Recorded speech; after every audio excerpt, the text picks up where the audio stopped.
अक्षय तृतीया हिंदू धर्म के सबसे पावन और शुभ त्योहारों में से एक है। वैशाख मास के शुक्ल पक्ष की तृतीया तिथि को अक्षय तृतीया कहा जाता है। अक्षय का अर्थ है जिसका कभी क्षय न हो, यानी जो कभी नष्ट न हो। इस दिन के गए किसी भी शुभ कार्य, दान, पुण्य या पूजा का फल अनंत काल तक बना रहता है और उसका कभी नाश नहीं होता। यह दिन इतना पवित्र माना जाता है कि इसमें किसी भी नए काम की शुरुआत के लिए पंचांग देखने या मुहूर्त निकालने की आवश्यकता नहीं होती, क्योंकि यह पूरा दिन ही स्वयं सिद्ध अबूझ मुहूर्त होता है। इस दिन भगवान विष्णु और माता लक्ष्मी की पूजा का विशेष विधान है। ऐसा माना जाता है कि इस दिन जो भी भक्त सच्चे मन से भगवान की आराधना करता है, उसके जीवन में सुख, शांति, समृद्धि और धन धान्य की कभी कमी नहीं होती और उसका सौभाग्य हमेशा बना रहता है। अक्षय तृतीया के पावन अवसर पर पूजा करने की एक विशेष और अत्यंत फलदायी विधि है, जिसका पालन करने से भगवान विष्णु और देवी लक्ष्मी की असीम कृपा प्राप्त होती है। इस दिन प्रातःकाल सूर्योदय से पूर्व उठना चाहिए। उठने के पश्चात नित्य कर्मों से निवृत्त होकर किसी पवित्र नदी में स्नान करना अत्यंत शुभ माना जाता है। यदि नदी में स्नान संभव न हो तो घर पर ही नहाने के पानी में थोड़ा सा गंगाजल मिलाकर पूरी श्रद्धा के साथ स्नान करना चाहिए। स्नान के बाद स्वच्छ और पीले या सफेद रंग के वस्त्र धारण करने चाहिए, क्योंकि भगवान विष्णु को पीला रंग अत्यंत प्रिय है।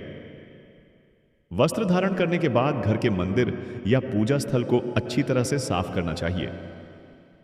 एक लकड़ी की साफ चौकी पर पीला या लाल कपड़ा बिछाकर उस पर भगवान विष्णु और माता लक्ष्मी की प्रतिमा या चित्र स्थापित करना चाहिए। प्रतिमा स्थापित करने के बाद भगवान विष्णु को पंचामृत से स्नान कराना चाहिए, जिसमें दूध, दही, घी, शहद और शक्कर का मिश्रण होता है। इसके बाद उन्हें शुद्ध जल से स्नान कराकर साफ वस्त्र पहनाने चाहिए। भगवान विष्णु को चंदन का तिलक लगाना चाहिए और पीले फूल, विशेषकर कमल या गेंदे के फूल अर्पित करने चाहिए। माता लक्ष्मी को कुमकुम का तिलक लगाकर लाल पुष्प अर्पित करने चाहिए। भगवान विष्णु की पूजा में तुलसी के पत्तों का होना अत्यंत अनिवार्य है, इसलिए उनके चरणों में तुलसी दल अवश्य चढ़ाना चाहिए। इसके पश्चात धूप और दीप जलाकर भगवान की आरती उतारनी चाहिए और विष्णु सहस्रनाम या अन्य स्तोत्रों का पाठ करना चाहिए। प्रसाद के रूप में भगवान को जौ, सत्तू, ककड़ी, चने की दाल और मौसमी फलों का भोग लगाना चाहिए। यह दिन दान पुण्य के लिए भी विशेष महत्व रखता है। पूजा संपन्न होने के बाद अपनी सामर्थ्य के अनुसार ब्राह्मणों या जरूरतमंदों को जल से भरा कलश, पंखा, छाता, सत्तू, जौ, कपड़े और फलों का दान करना चाहिए। गर्मी के मौसम को ध्यान में रखते हुए इस दिन शीतल वस्तुओं का दान विशेष फलदायी होता है। मान्यता है कि इस दिन किया गया दान अक्षय हो जाता है और मृत्यु के बाद भी परलोक में इसका पुण्य प्राप्त होता है। पूजा के अंत में भगवान से अपनी भूल चूक के लिए क्षमा मांगनी चाहिए और सुख समृद्धि की प्रार्थना करनी चाहिए। अक्षय तृतीया के व्रत और पूजा के साथ साथ इसकी कथा का श्रवण या पठन करना भी बहुत आवश्यक है, क्योंकि इसके बिना व्रत अधूरा माना जाता है। प्राचीन काल में शाकल नगर में धर्मदास नाम का एक वैश्य रहता था। वह स्वभाव से बहुत ही धार्मिक और देव ब्राह्मणों का सम्मान करने वाला व्यक्ति था। यद्यपि वह बहुत गरीब था और उसके पास धन संपत्ति का भारी अभाव था, फिर भी उसकी आस्था भगवान में अडिग थी। वह हमेशा सत्य बोलता था और अपने सामर्थ्य के अनुसार दूसरों की मदद करने का प्रयास करता था। एक दिन उसने अक्षय तृतीया के व्रत और इसके महात्म्य के बारे में किसी विद्वान से सुना। उसे यह जानकर बहुत आश्चर्य और खुशी हुई कि इस दिन किया गया दान और पूजा कभी विफल नहीं होती और उसका फल जन्म जन्मांतर तक मिलता रहता है। उसने निश्चय किया कि वह भी अक्षय तृतीया का व्रत पूरे विधि विधान से करेगा। जब वैशाख शुक्ल तृतीया का पावन दिन आया तो धर्मदास सुबह जल्दी उठा और उसने गंगा नदी में जाकर स्नान किया। इसके बाद उसने पूरे विधि विधान से भगवान विष्णु और माता लक्ष्मी की पूजा की। उसकी पत्नी ने उसे ऐसा करने से रोका, क्योंकि वे लोग पहले ही बहुत गरीब थे और उनके पास खाने को भी पर्याप्त नहीं था। उसकी पत्नी का मानना था कि यदि वह अपनी बची खुची पूंजी और अन्न भी दान में दे देगा तो वे लोग क्या खाएंगे और उनका गुजारा कैसे चलेगा। परंतु धर्मदास अपनी पत्नी की बातों से विचलित नहीं हुआ। उसकी भगवान पर अटूट श्रद्धा थी और उसे विश्वास था कि ईश्वर सब ठीक करेंगे। उसने अपने सामर्थ्य के अनुसार सत्तू, जौ, दही, पंखा, छाता और जल से भरे हुए मिट्टी के घड़े का दान ब्राह्मणों को किया। धर्मदास ने अपना पूरा जीवन इसी प्रकार धर्म, कर्म और दान पुण्य करते हुए बिताया। कुछ समय पश्चात धर्मदास का स्वर्गवास हो गया।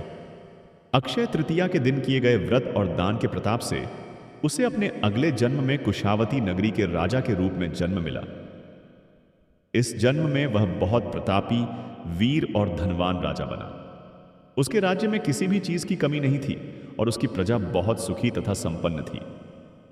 राजा के पास इतनी अधिक संपत्ति थी कि वह निरंतर बड़े बड़े यज्ञ करवाता था और ब्राह्मणों तथा गरीबों को दिल खोलकर दान देता था। इतना अधिक दान करने के बावजूद भी उसका खजाना कभी खाली नहीं होता था, बल्कि वह दिन प्रतिदिन और बढ़ता ही जाता था। यह सब केवल पिछले जन्म में अक्षय तृतीया के दिन किए गए उस छोटे से दान और व्रत का ही अक्षय फल था, जिसने उसे इतना वैभवशाली बना दिया था। धर्मदास के इस जन्म की कहानी यह सिद्ध करती है कि अक्षय तृतीया के दिन सच्ची श्रद्धा और भक्ति के साथ किया गया छोटे से छोटा कार्य भी ईश्वर की कृपा से बहुत बड़ा फल देता है। इस दिन केवल धर्मदास की कथा ही नहीं, बल्कि कई अन्य पौराणिक घटनाएं भी जुड़ी हुई हैं, जो इसकी महत्ता को और बढ़ा देती हैं। ऐसा माना जाता है कि इसी पावन दिन भगवान परशुराम का जन्म हुआ था, जिन्हें भगवान विष्णु का छठा अवतार माना जाता है। इसलिए इस दिन को परशुराम जयंती के रूप में भी बहुत धूमधाम से मनाया जाता है। इसके अलावा राजा भगीरथ की कठोर तपस्या के बाद पवित्र गंगा नदी का धरती पर अवतरण भी अक्षय तृतीया के दिन ही हुआ था, जिससे यह दिन और भी अधिक पवित्र बन जाता है। अक्षय तृतीया के दिन ही महाभारत के रचयिता महर्षि वेदव्यास ने भगवान गणेश को महाभारत महाकाव्य सुनाना शुरू किया था और गणेश जी ने उसे लिखना प्रारंभ किया था।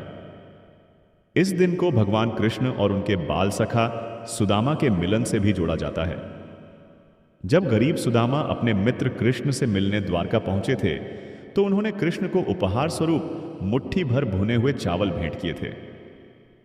भगवान कृष्ण ने उन चावलों को बहुत प्रेम से खाया और सुदामा की गरीबी को हमेशा के लिए दूर कर दिया, उन्हें अक्षय धन और संपत्ति प्रदान की।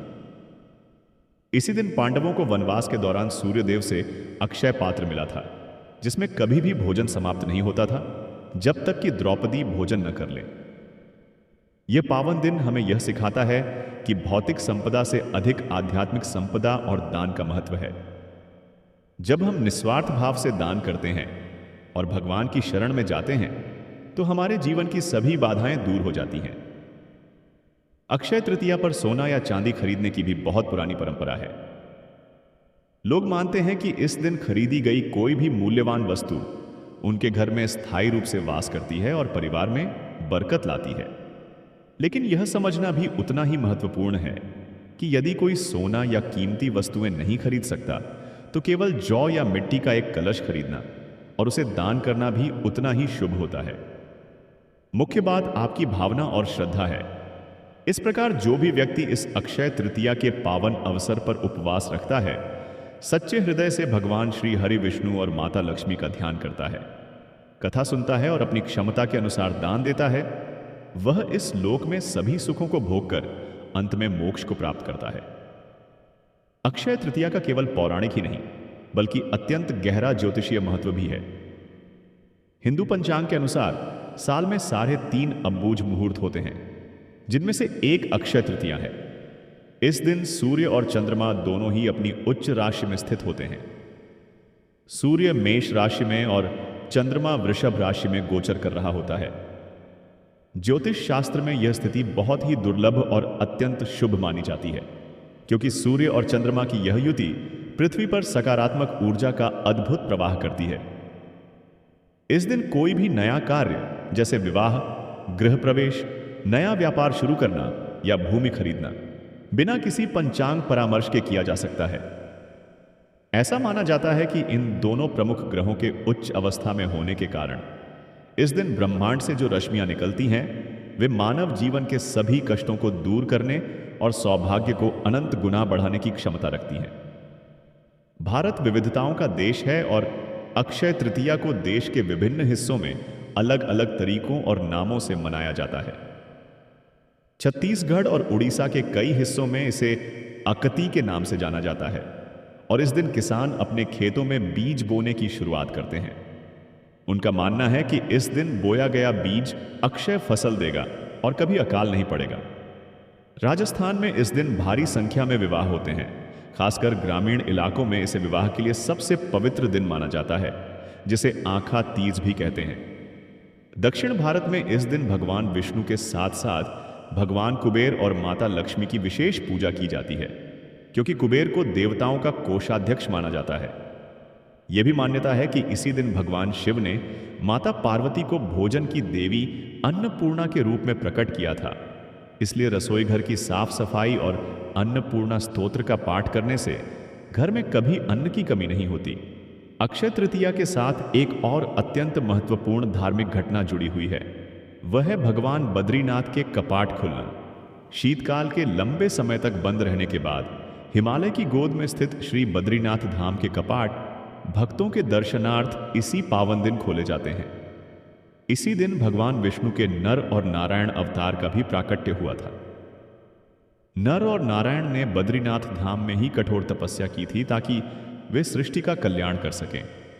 इसलिए जो भक्त अक्षय तृतीया के दिन नर नारायण की पूजा करते हैं और बद्रीनाथ धाम के दर्शन का संकल्प लेते हैं, उनके सभी पाप नष्ट हो जाते हैं। इसके साथ ही वृंदावन के प्रसिद्ध श्री बांके बिहारी मंदिर में साल में केवल एक बार अक्षय तृतीया के दिन ही भगवान के श्री चरणों के दर्शन होते हैं।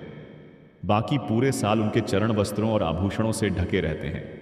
इस अद्भुत दर्शन को प्राप्त करने के लिए देश विदेश से लाखों श्रद्धालु इस दिन वृंदावन पहुंचते हैं। आध्यात्मिक दृष्टिकोण से अक्षय का अर्थ केवल धन या संपत्ति के न घटने से नहीं है, बल्कि यह हमारे कर्मों के संचय से जुड़ा है। भौतिक वस्तुएं आज हैं और कल नष्ट हो सकती हैं, लेकिन जो सत्कर्म, प्रेम, दया और दान हम करते हैं, उनका प्रभाव अक्षय होता है। यह दिन हमें यह याद दिलाने के लिए आता है कि जीवन की भागदौड़ में हमें कुछ समय अपने आध्यात्मिक विकास के लिए भी निकालना चाहिए। जब हम इस दिन जप, तप या ध्यान करते हैं, तो हमारे भीतर की नकारात्मक ऊर्जा का क्षय होता है और सकारात्मकता का अक्षय स्रोत फूट पड़ता है। यही कारण है कि इस दिन मौन व्रत रखने, भगवत गीता का पाठ करने और अपने इष्ट देव के मंत्रों का जाप करने की भी विशेष महिमा बताई। अक्षय तृतीया के इस पावन पर्व के साथ महाभारत का एक अत्यंत मार्मिक और भक्तिपूर्ण प्रसंग गहराई से जुड़ा हुआ है। जब पांडव अपना सब कुछ जुए में हारकर वनवास भोग रहे थे, तब उनके सामने सबसे बद्धा संकट भोजन का आग खद्दा हुआ था। जंगल में अनेक ऋषि मुनि उनसे मिलने आते थे और बिना उन्हें भोजन कराए विदा करना धर्म के विरुद्ध माना जाता था। द्रौपदी इस बात से अत्यंत दुखी और चिंतित रहती थी। तब धर्मराज युधिष्ठिर ने सूर्यदेव की कठोर तपस्या की। सूर्यदेव ने प्रसन्न होकर युधिष्ठिर को एक बर्तन दिया, जिसे अक्षय पात्र कहा गया। सूर्यदेव ने वरदान दिया कि जब तक द्रौपदी का भोजन पूर्ण नहीं हो जाता, तब तक इस पात्र से मनचाहा भोजन असीमित मात्रा में प्राप्त होता रहेगा और यह कभी खाली नहीं होगा। यह अद्भुत घटना इसी अक्षय तृतीया के दिन घटी थी। इसी पात्र के प्रताप से पांडवों ने अपने वनवास के दौरान हजारों आर्षि मुनियों को प्रेम पूर्वक भोजन कराया। यह कथा हमें यह सिखाती है कि ईश्वर की शरण में जाने से और सच्चे मन से की गई प्रार्थना से जीवन के सबसे बड़े अभाव भी अक्षय वरदान में बदल जाते हैं। इसी पावन तिथि का एक और गहरा संबंध धन के अधिपति कुबेर से भी है। कथाओं के अनुसार एक समय कुबेर केवल एक साधारण यक्ष थे। उन्होंने भगवान शिव को प्रसन्न करने के लिए कठोर तपस्या की थी। उनकी अटूट भक्ति और तपस्या से प्रसन्न होकर भगवान शिव ने इसी अक्षय तृतीया के पावन दिन कुबेर को देवताओं का कोषाध्यक्ष यानी धन का रक्षक नियुक्त किया था। माता लक्ष्मी ने भी इसी दिन कुबेर को धन संपत्ति के सुचारू संचालन का आशीर्वाद दिया था। यही कारण है कि आज भी अक्षय तृतीया के दिन माता लक्ष्मी के साथ साथ कुबेर देवता की भी विशेष रूप से पूजा की जाती है। जो भक्त इस दिन कुबेर यंत्र की स्थापना करते हैं और पूरे विधि विधान से उनका पूजन करते हैं, उनके घर में कभी दरिद्रता का वास नहीं होता। कुबेर देव की यह कथा प्रमाणित करती है कि सच्ची लगन और तपस्या से एक साधारण जीव भी देवताओं के समान पूजनीय और धन धान्य का स्वामी बन सकता है। संसार में अन्न की उत्पत्ति और उसके संरक्षण का रहस्य भी अक्षय तृतीया से ही जुड़ा हुआ है। एक बार संसार में भयंकर अकाल पड़ने दिया गया। नदियां सूख गईं, पेड़ पौधे मुरझा गए और धरती पर अन्न का एक दाना भी उत्पन्न नहीं हो रहा था। सभी प्राणी भूख से त्राही त्राही करने लगे। तब सभी देवता भगवान शिव के पास गए और उनसे सृष्टि की रक्षा की गुहार लगाई।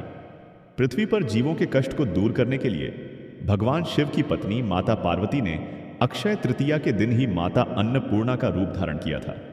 माता अन्नपूर्णा के अवतरण के बाद भगवान शिव ने स्वयं एक भिक्षुक का रूप धारण किया और माता से भिक्षा में अन्न मांगा ताकि वे उसे संसार के सभी भूखे जीवों में बांट सकें। माता अन्नपूर्णा ने अपने अक्षय भंडार से शिव जी को अन्नदान किया और देखते ही देखते पूरी धरती पुनः हरी भरी हो गई और अकाल समाप्त हो गया। इसलिए इस दिन अन्न का दान करना महादान माना जाता है, जिससे माता अन्नपूर्णा अत्यंत प्रसन्न होती हैं और घर के भंडार हमेशा भरे रखती हैं। पौराणिक ग्रंथों में यह भी वर्णित है कि सृष्टि के रचयिता ब्रह्मा जी के पुत्र अक्षय कुमार का जन्म भी इसी पवित्र तिथि को हुआ था। इसके अतिरिक्त इस दिन को युगों के परिवर्तन का साक्षी भी माना जाता है। हिंदू धर्म में 4 युग माने गए हैं: सतयुग, त्रेता युग, द्वापर युग और कलयुग। ऐसा माना जाता है कि सतयुग और त्रेता युग का आरंभ भी अक्षय तृतीया के दिन ही हुआ था। युगों के इस चक्र की शुरुआत होने के कारण इस दिन को युगादि तिथि भी कहा जाता है। इसलिए इस दिन किया गया कोई भी जप, तप, हवन या स्वाध्याय कई युगों तक अपना शुभ फल देता है। जो व्यक्ति इस दिन भगवद गीता, रामायण या किसी भी पवित्र ग्रंथ का पाठ करता है, उसकी बुद्धि शुद्ध होती है और वह जीवन मरण के चक्र से मुक्त होकर ईश्वर के परम धाम की ओर अग्रसर होता है। इस दिन की महिमा का जितना भी गुणगान किया जाए वह कम ही प्रतीत होता है। यह एक ऐसा दिन है जो मनुष्य को भौतिकता से परे आध्यात्मिकता की ओर ले जाता है। जब हम अक्षय तृतीया के दिन व्रत करते हैं तो हम केवल अपने शरीर को ही शुद्ध नहीं करते, बल्कि अपने मन और आत्मा के विकारों को भी जलाकर भस्म कर देते हैं।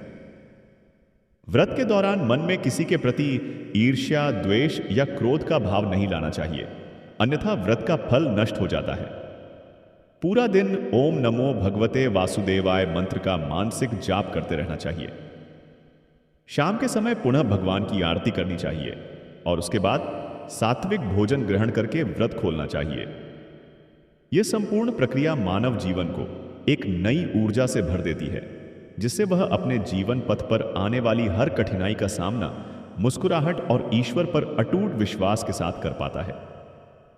अंततः यह कथा और विधि केवल शब्दों का संग्रह नहीं है, बल्कि यह एक जीवन दर्शन है जो हमें त्याग, प्रेम, दान और ईश्वर के प्रति अटूट समर्पण का मार्ग दिखाता है।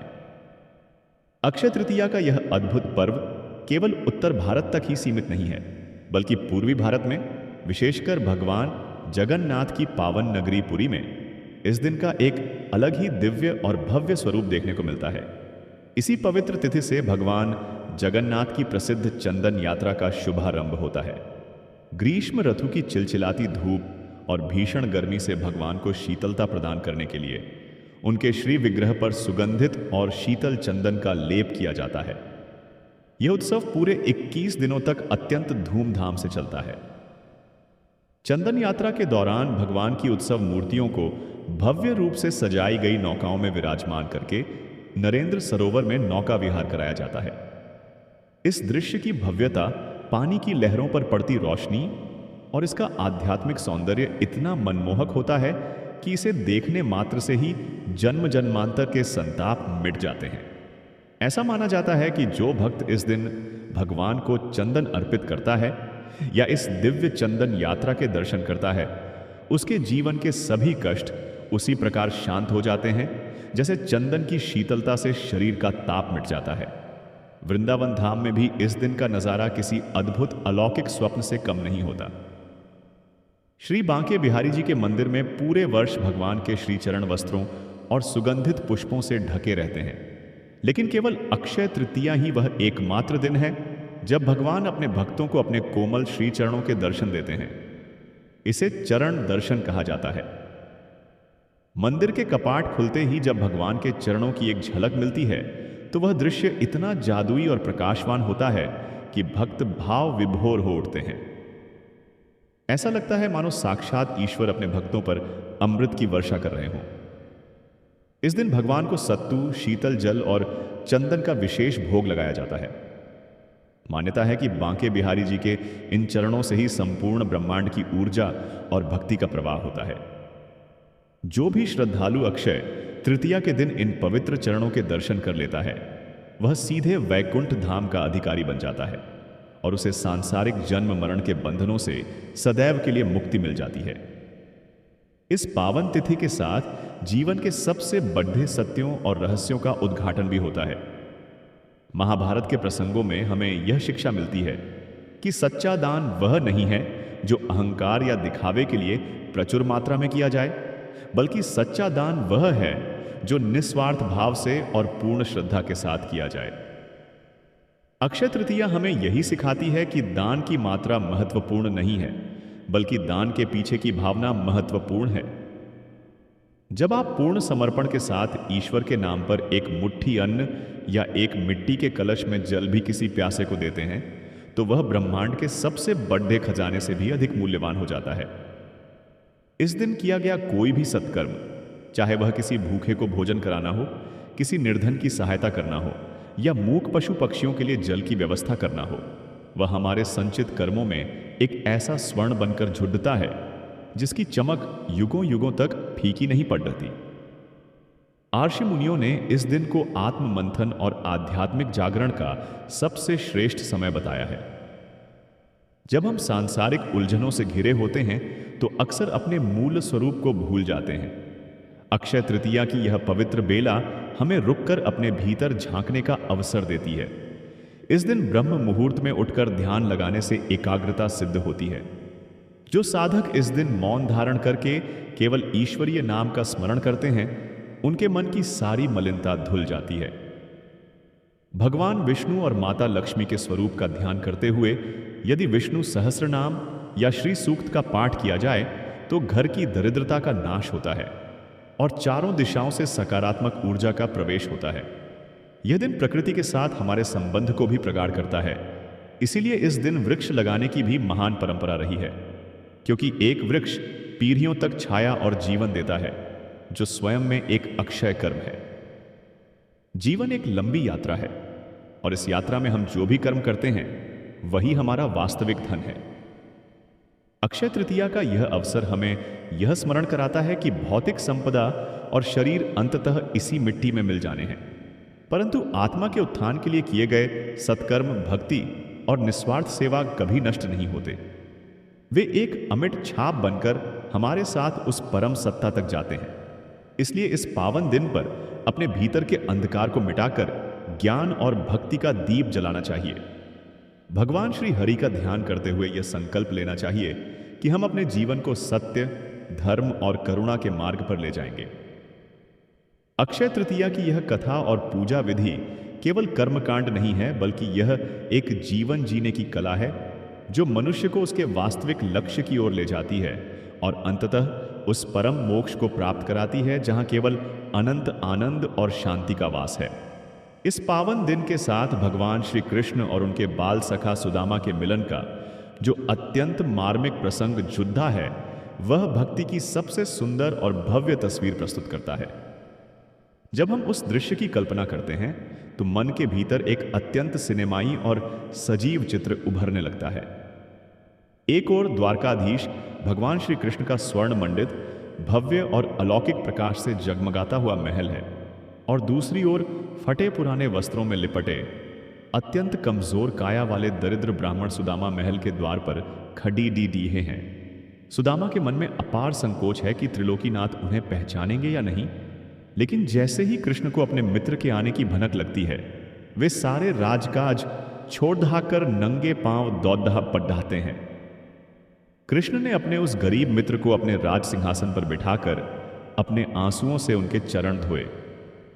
यह दृश्य ब्रह्मांड के सबसे मार्मिक और पवित्र दृश्यों में से एक है, जो यह बताता है कि भगवान केवल प्रेम और सच्चे भाव के भूखे हैं।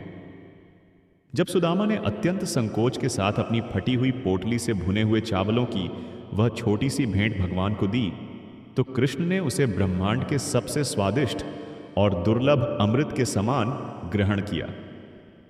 उन मुट्ठी भर चावलों के बदले में भगवान ने सुदामा को बिना मांगे ही तीनों लोकों की संपत्ति और ऐसा अक्षय वैभव प्रदान कर दिया जो कभी समाप्त न हो। यह अद्भुत घटना अक्षय तृतीया के पावन दिन ही घटी थी।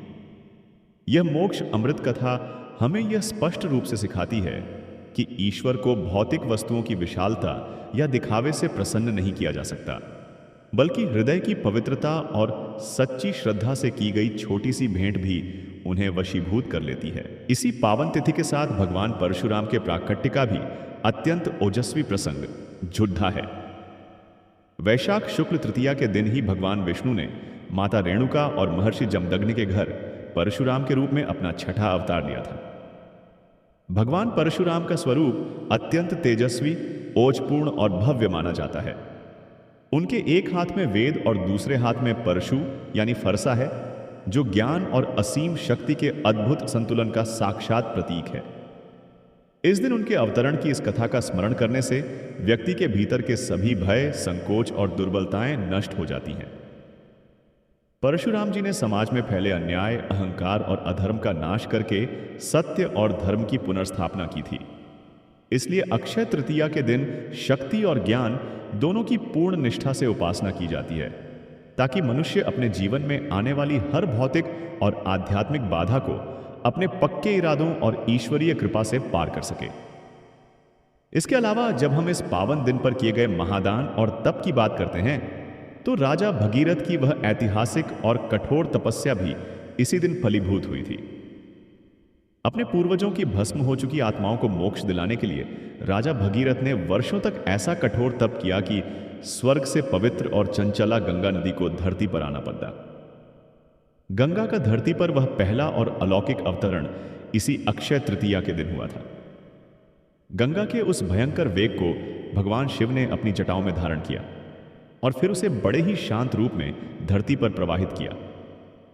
गंगा के पवित्र जल के स्पर्श मात्र से भगीरथ के सभी पूर्वजों को तत्क्षण मोक्ष प्राप्त हो गया। आज भी जब हम इस मोक्ष अमृत कथा का पूर्ण भाव से श्रवण करते हैं और अक्षय तृतीया के दिन गंगा या किसी भी पवित्र नदी में स्नान करते हैं, तो हमारे जन्म जन्मांतर के संचित पाप धुल जाते हैं और हमारी आत्मा को वह परम शांति मिलती है जिसकी खोज में मनुष्य जीवन भर एक मृग तृष्णा की तरह भटकता रहता है। अंततः अक्षय तृतीया का यह पूरा पर्व हमें अपने जीवन को एक नई आध्यात्मिक और सकारात्मक दृष्टि से देखने के लिए गहराई से प्रेरित करता है। हम अपने दैनिक जीवन में चाहे जो भी कार्य करें, यदि उसमें सत्य, ईमानदारी और लोक कल्याण की पवित्र भावना छिपी है, तो वह कार्य अपने आप में अक्षय हो जाता है। इस दिन अपने घर के शांत वातावरण या मंदिर में बैठकर एक शुद्ध घी का दीप जलाएं, अपनी आंखें बंद करके उस परमपिता परमात्मा के दिव्य स्वरूप का ध्यान करें और अपने अंतर्मन में यह अटल संकल्प लें कि आप अपना यह जीवन केवल अपनी स्वार्थ पूर्ति के लिए नहीं, बल्कि दूसरों के कल्याण और धर्म की रक्षा के लिए भी जिएंगे। जो व्यक्ति इस दिन भगवान की इस पावन और मोक्षदायिनी कथा को आत्मसात करता है और उस पर चिंतन करता है, उसे ईश्वर की वह विशेष कृपा प्राप्त होती है जो संसार के किसी भी बाजार में खरीदी नहीं जा सकती। व्रत, निस्वार्थ दान, मौन तप और कथा श्रवण के इस पावन संगम से ही मनुष्य का जीवन सही मायनों में धन्य होता है और वह अपने अंतिम और सर्वोच्च लक्ष्य यानी परमात्मा के श्री चरणों में शाश्वत स्थान प्राप्त कर लेता है। अक्षय तृतीया के इस परम पुनीत अवसर का महत्व केवल त्रेता और सतयुग के आरंभ तक ही सीमित नहीं है, बल्कि इसी पावन दिन भगवान विष्णु ने अपने प्रथम अवतार यानी मत्स्य अवतार के रूप में भी धरती पर दर्शन दिए थे। जब प्रलय काल निकट आ गया था और संपूर्ण सृष्टि जलमग्न होने वाली थी, तब भगवान ने एक विशाल मछली का रूप धारण करके सत्यव्रत मनु, सप्तर्षियों और सभी जीव जंतुओं के बीजों की रक्षा की थी। उस महाप्रलय के भयंकर जल प्रवाह में जब सृष्टि का अस्तित्व मिटने के कगार पर था, तब मत्स्य रूपी नारायण ने ही जीवन की उस नौका को प्रलय के पार लगाया था। यह कथा हमें यह गूढ़ संदेश देती है कि जब मनुष्य के जीवन में दुखों और संकटों की प्रलय आती है, तब केवल ईश्वर का आश्रय ही वह एकमात्र नौका है जो हमें डूबने से बचा सकती है। अक्षय तृतीया के दिन भगवान के इस रक्षक स्वरूप का ध्यान करने से भक्तों को अभय दान मिलता है और उनके मन से मृत्यु और विनाश का सारा भय सदा के लिए दूर हो जाता है। इस दिन के महात्म्य में एक और अत्यंत गहरा और रहस्यमयी पहलू झुद्धा हुआ है, जो हमारे दैनिक कर्मों और उनकी शुद्धता से संबंधित है। हमारे प्राचीन शास्त्रों में यह स्पष्ट रूप से उल्लेखित है कि मनुष्य जो भी कर्म करता है, चाहे वह अच्छा हो या बुरा, उसका एक अदृश्य खाता ईश्वर के दरबार में खुल जाता है। अक्षय तृतीया वह विशेष खगोलीय और आध्यात्मिक अवस्था है जहां हमारे द्वारा किए गए अच्छे कर्मों का प्रभाव कई गुना बढ़कर हमारे प्रारब्ध में जुड़त जाता है। यदि हम इस दिन किसी प्यासे को एक घूंट जल भी पिलाते हैं तो वह साधारण जल नहीं रहता, बल्कि वह परलोक में हमारे लिए अमृत का एक विशाल सरोवर बन जाता है। इसी प्रकार यदि हम इस दिन अनजाने में भी कोई बुरा कर्म या किसी का अहित करते हैं तो उसका पाप भी अक्षय हो जाता है, जिसका दंड जन्म जन्मांतर तक भोगना पड़ दिया जा सकता है। इसलिए साधु संत इस दिन को अत्यधिक सावधानी और पवित्रता के साथ बिताने की सलाह देते हैं। मन, वचन और कर्म की शुद्धता इस दिन का सबसे बढ़ा और कठोर व्रत है। वैदिक काल से ही अक्षय तृतीया पर स्वर्ण, रजत और अन्य मूल्यवान धातुओं को खरीदने की एक सामाजिक और धार्मिक परंपरा चली आ रही है, लेकिन इसका वास्तविक और आध्यात्मिक अर्थ उस धातु की चमक से कहीं अधिक गहरा है। असली स्वर्ण हमारे भीतर का ज्ञान और हमारी आत्मा की शुद्धता है। जब हम बाजार से कोई भौतिक वस्तु खरीद कर लाते हैं तो वह अंततः नष्ट होने वाली होती है, लेकिन जब हम अक्षय तृतीया के दिन किसी सद्गुरु के वचनों को सुनते हैं, किसी आध्यात्मिक ज्ञान को ग्रहण करते हैं, तो वह हमारी आत्मा का सच्चा आभूषण बन जाता है। यही कारण है कि प्राचीन गुरुकुलों में विद्यारंभ संस्कार के लिए यह दिन सबसे उत्तम माना जाता था। गुरु अपने शिष्यों को इसी दिन वेदों और उपनिषदों का ज्ञान देना आरंभ करते थे, क्योंकि इस दिन ग्रहण की गई विद्या कभी विस्मृत नहीं होती और जीवन के हर मोद्दा पर एक सच्चे मार्गदर्शक की तरह शिष्य का साथ निभाती है। इस पावन तिथि की महत्ता केवल उत्तर या पश्चिम भारत के मंदिरों तक ही सीमित नहीं है, बल्कि भगवान जगन्नाथ की पावन नगरी पुरी में इस दिन एक और अत्यंत महत्वपूर्ण और भव्य कार्य का शुभारंभ होता है। भगवान जगन्नाथ, बलभद्र और सुभद्रा जी की विश्व प्रसिद्ध रथ यात्रा के लिए जिन विशाल और भव्य रथों का निर्माण किया जाता है, उनके निर्माण कार्य की विधिवत शुरुआत अक्षय तृतीया के दिन से ही होती है। इस दिन रथ बनाने वाली लकद्दियों का विशेष पूजन किया जाता है और कारीगर पूरी श्रद्धा व पवित्रता के साथ रथ का निर्माण कार्य आरंभ करते हैं। यह केवल लकद्दियों को जोड़ने का कार्य नहीं है, बल्कि यह करोड़ों भक्तों की आस्था, प्रेम और समर्पण को एक आकार देने की प्रक्रिया है। भगवान के इस दिव्य रथ का निर्माण इसी पवित्र दिन से शुरू होना इस बात का प्रतीक है कि जीवन की किसी भी महान यात्रा, विशेषकर वह यात्रा जो सीधे ईश्वर की ओर ले जाती हो, उसकी शुरुआत के लिए इससे अधिक शुभ और पवित्र दिन पूरे ब्रह्मांड में और कोई नहीं हो सकता। हमारे शास्त्रों में एक और अत्यंत सुंदर मान्यता इस दिन से जुड़ी हुई है। ऐसा कहा जाता है कि जो नवदंपति अक्षय तृतीया के दिन विवाह बंधन में बंधते हैं, उनका वैवाहिक जीवन सदा सुखमय और अटूट रहता है। उनके रिश्ते में कभी भी प्रेम और विश्वास का क्षय नहीं होता। यही कारण है कि ग्रामीण और शहरी दोनों ही क्षेत्रों में इस दिन बिना किसी पंचांग या मुहूर्त को देखे हजारों विवाह संपन्न होते हैं। लेकिन विवाह के साथ साथ इस दिन क्षमा मांगने और क्षमा करने का भी बहुत बड़ा महत्व है। यदि हमारे मन में किसी भी व्यक्ति के प्रति कोई द्वेष, क्रोध या पुरानी कड़ी डिचवाहट है, तो अक्षय तृतीया के दिन उस व्यक्ति को सच्चे मन से क्षमा कर देना चाहिए। जब हम किसी को क्षमा करते हैं तो हम अपने मन के भीतर पल रहे नकारात्मक विचारों का नाश करते हैं और हमारे भीतर शांति और प्रेम का एक अक्षय स्रोत फूट पड़ डंडता है। यह मानसिक और आत्मिक शुद्धि भी एक प्रकार का व्रत ही है जो हमें ईश्वर के और अधिक करीब ले जाता है। वैशाख मास की इस चिलचिलाती गर्मी में अक्षय तृतीया का पर्व केवल एक धार्मिक अनुष्ठान नहीं है, बल्कि यह प्रकृति और मनुष्य के बीच सामंजस्य स्थापित करने का एक अत्यंत वैज्ञानिक और मनोवैज्ञानिक तरीका भी है। जब हम वैशाख की भीषण गर्मी पर विचार करते हैं तो जल ही जीवन का सबसे बड़ा आधार बन जाता है। इसीलिए हमारे ऋषियों ने अक्षय तृतीया के दिन जल से भरे मिट्टी के कलश, ठंडे सत्तू, रसदार फलों और हाथ के पंखे के दान को इतना अधिक महत्व दिया है।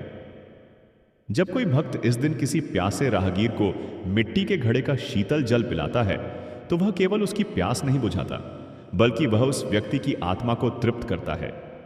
यह तृप्ति उस राहगीर के रोम रोम से आशीर्वाद बनकर निकलती है और दान करने वाले के जीवन में अमृत बनकर बरसती है।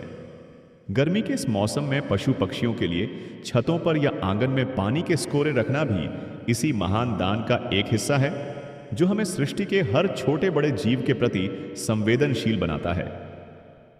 इस पावन तिथि से जुड़ी एक और अत्यंत रहस्यमयी और आध्यात्मिक मान्यता हमारे शास्त्रों में मिलती है। ऐसा कहा जाता है कि जो भी साधक अक्षय तृतीया के दिन अपने गुरु द्वारा दिए गए मंत्र का जाप करता है, उस मंत्र की शक्ति अनंत गुना बढ़ जाती है। यदि किसी ने अब तक गुरु दीक्षा नहीं ली है तो इस दिन को गुरु दीक्षा प्राप्त करने के लिए भी सबसे उत्तम माना गया है। गुरु वह कुम्हार है जो हमारे कच्चे घड़े जैसे जीवन को ठोक पीट कर एक सुंदर और मजबूत आकार देता है। अक्षय तृतीया के दिन गुरु के सान्निध्य में बैठकर ज्ञान प्राप्त करने से अज्ञान का वह अंधकार हमेशा के लिए दूर हो जाता है जो हमें जन्म मरण के चक्र में फंसाए रखता है। इस दिन गुरु की सेवा करने और उन्हें वस्त्र या फल भेंट करने से जो पुण्य प्राप्त होता है वह किसी भी बड़े यज्ञ या अनुष्ठान से कम नहीं है। यह दिन हमें यह भी सिखाता है कि जिस प्रकार एक बीज सही समय और सही मिट्टी पाकर एक विशाल वृक्ष में बदल जाता है, उसी प्रकार इस दिन किया गया कोई भी छोटा सा सत्कर्म भविष्य में एक विशाल वट वृक्ष बनकर हमें और समाज को शीतलता प्रदान करता है।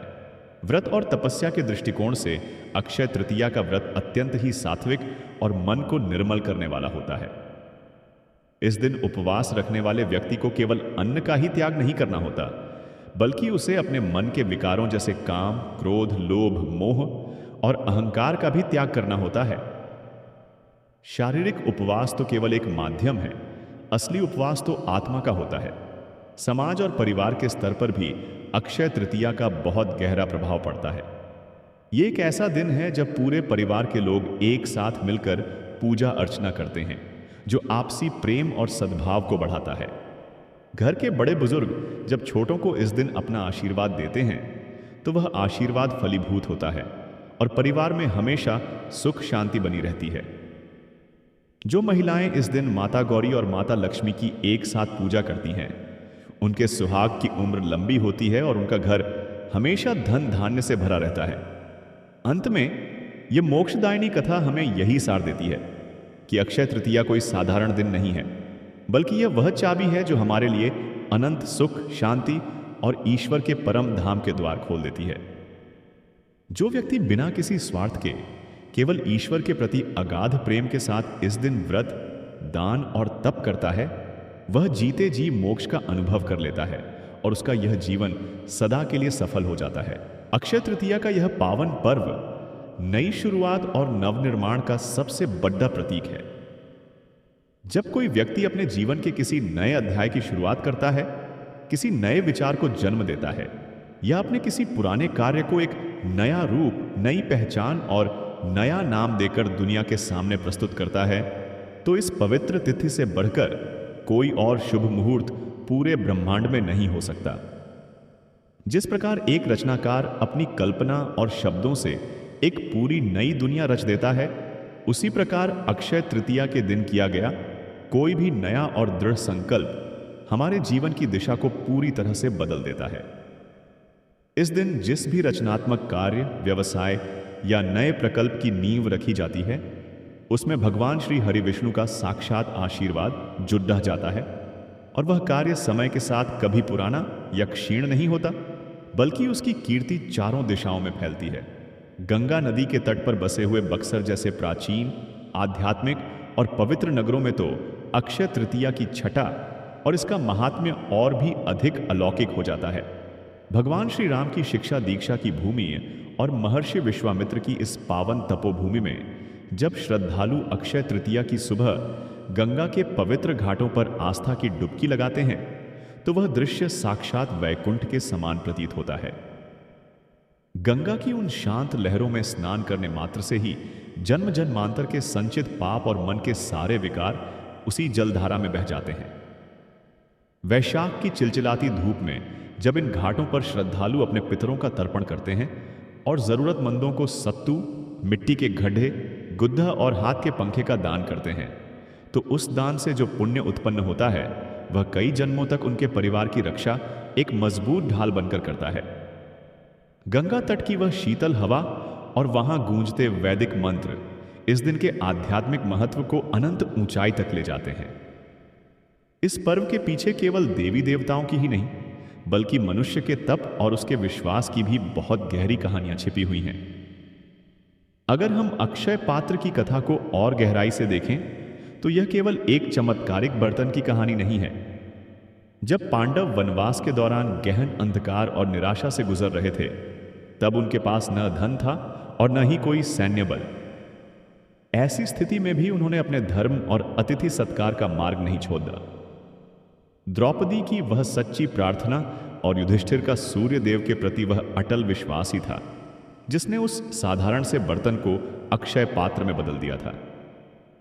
यह प्रसंग हमें यह अमूल्य शिक्षा देता है कि जब हम अपने जीवन के सबसे कठिन दौर से गुजर रहे होते हैं, जब हमारे पास साधन सीमित होते हैं और लक्ष्य बहुत बड़ा होता है, तब हमारी सच्ची लगन, हमारी निरंतर मेहनत और ईश्वर पर हमारा अटूट विश्वास ही हमारे लिए अक्षय पात्र का काम करता है।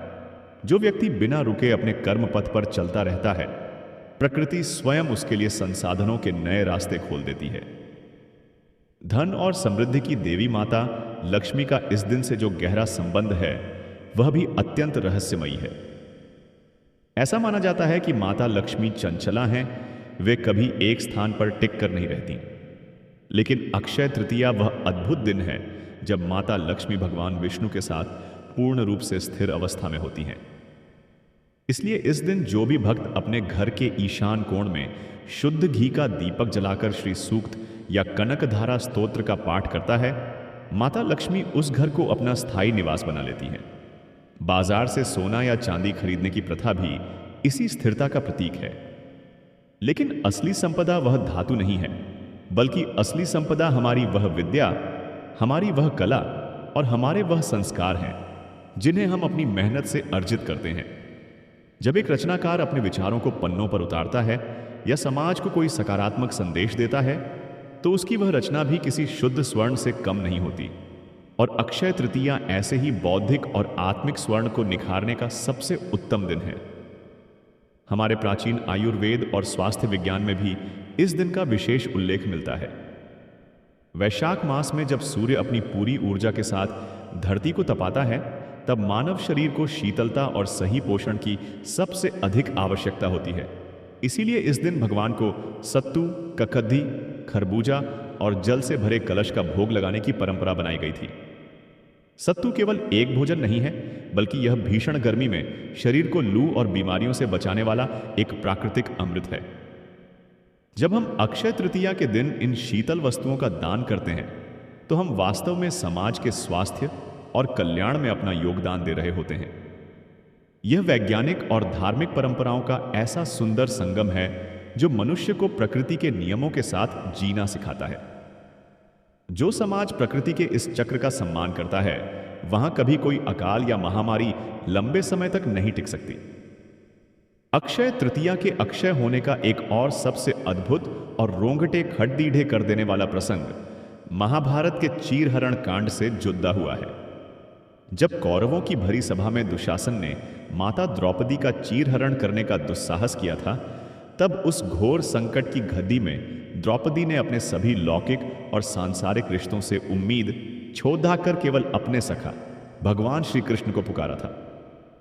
हे गोविंद, हे द्वारकाधीश कि उस आर्त पुकार को सुनकर भगवान ने द्रौपदी की शादी को अक्षय कर दिया था। दुशासन शादी खींचते खींचते थक कर गिर गया, लेकिन वस्त्र का कोई अंत नहीं मिला। जिस दिन भगवान ने द्रौपदी के चीर को अक्षय और अनंत बनाया था, वह दिन भी कोई और नहीं बल्कि इसी अक्षय तृतीया का पावन दिन था। यह घटना इस बात का सबसे बड़ा प्रमाण है कि जब संसार के सारे दरवाजे बंद हो जाते हैं और मनुष्य पूरी तरह से ईश्वर के प्रति समर्पित हो जाता है, तो भगवान उसकी लाज बचाने के लिए अपनी अक्षय कृपा का भंडार खोल देते हैं। सुदामा और कृष्ण के मिलन की कथा का दूसरा पहलू भी कम भावुक नहीं है। जब सुदामा द्वारका से अपने गांव वापस लौट रहे थे तो उनके हाथों में कुछ भी नहीं था। भगवान ने उन्हें विदा करते समय कोई प्रत्यक्ष धन या संपदा नहीं दी थी।